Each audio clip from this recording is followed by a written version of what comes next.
Good morning, everybody.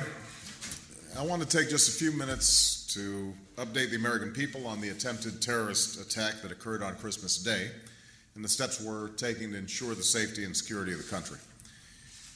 The investigation is ongoing, and I spoke again this morning with Attorney General Eric Holder, the Secretary of Homeland Security Janet Napolitano, and my Counterterrorism and Homeland Security Advisor John Brennan. I asked them to continue monitoring the situation, to keep the American people and members of Congress informed. Here's what we know so far. On Christmas Day, Northwest Airlines Flight 253 was en route from Amsterdam, Netherlands to Detroit. As the plane made its final approach to Detroit Metropolitan Airport, a passenger allegedly tried to ignite an explosive device on his body, setting off a fire. Thanks to the quick and heroic actions of passengers and crew, the suspect was immediately subdued, the fire was put out, and the plane landed safely. The suspect is now in custody and has been charged with attempting to destroy an aircraft. And a full investigation has been launched into this attempted act of terrorism, and we will not rest until we find all who were involved and hold them accountable. Now, this was a serious reminder of the dangers that we face and the nature of those who threaten our homeland. Had the suspect succeeded in bringing down that plane, it could have killed nearly 300 passengers and crew, innocent civilians preparing to celebrate the holidays with their families and friends. The American people should be assured that we are doing everything in our power to keep you and your family safe and secure during this busy holiday season. Since I was first notified of this incident, I've ordered the following actions to be taken to protect the American people and to secure air travel. First, I directed that we take immediate steps to ensure the safety of the traveling public. We made sure that all flights still in the air were secure and could land safely. We immediately enhanced screening and security procedures for all flights, domestic and international. We added federal air marshals to flights entering and leaving the United States, and we're working closely in this country, federal, state, and local law enforcement, with our international partners. Second, I've ordered two important reviews because it's absolutely critical that we learn from this incident and take the necessary measures to prevent future acts of terrorism. The first review involves our watch list system, which our government has had in place for many years to identify known and suspected terrorists so that we can prevent their entry into the United States. Apparently, the suspect in the Christmas incident was in this system, but not on a watch list such as the so-called no-fly list. So I have ordered a thorough review, not only of how information related to the subject was handled, but of the overall watch list system and how it can be strengthened. The second review will examine all screening policies, technologies, and procedures related to air travel. We need to determine just how the suspect was able to bring dangerous explosives aboard an aircraft and what additional steps we can take to thwart future attacks.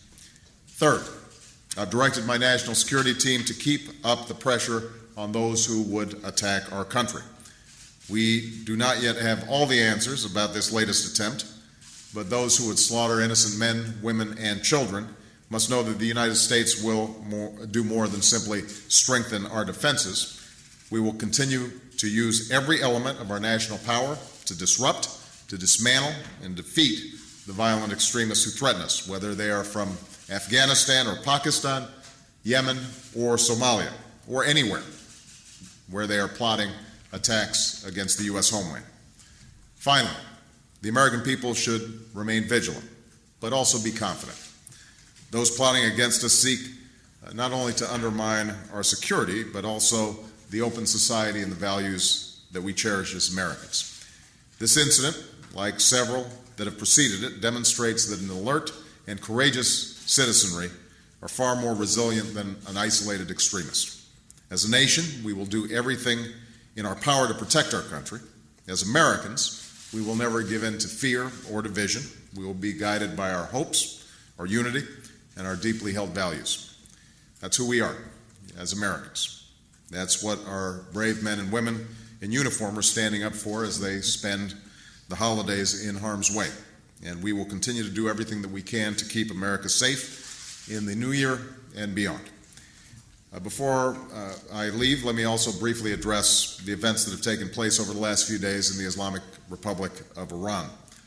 The United States joins with the international community in strongly condemning the violent and unjust suppression of innocent Iranian citizens, which has apparently resulted in detentions, injuries, and even death.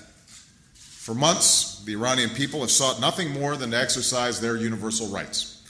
Each time they have done so, they have been met with the iron fist of brutality, even on solemn occasions and holy days.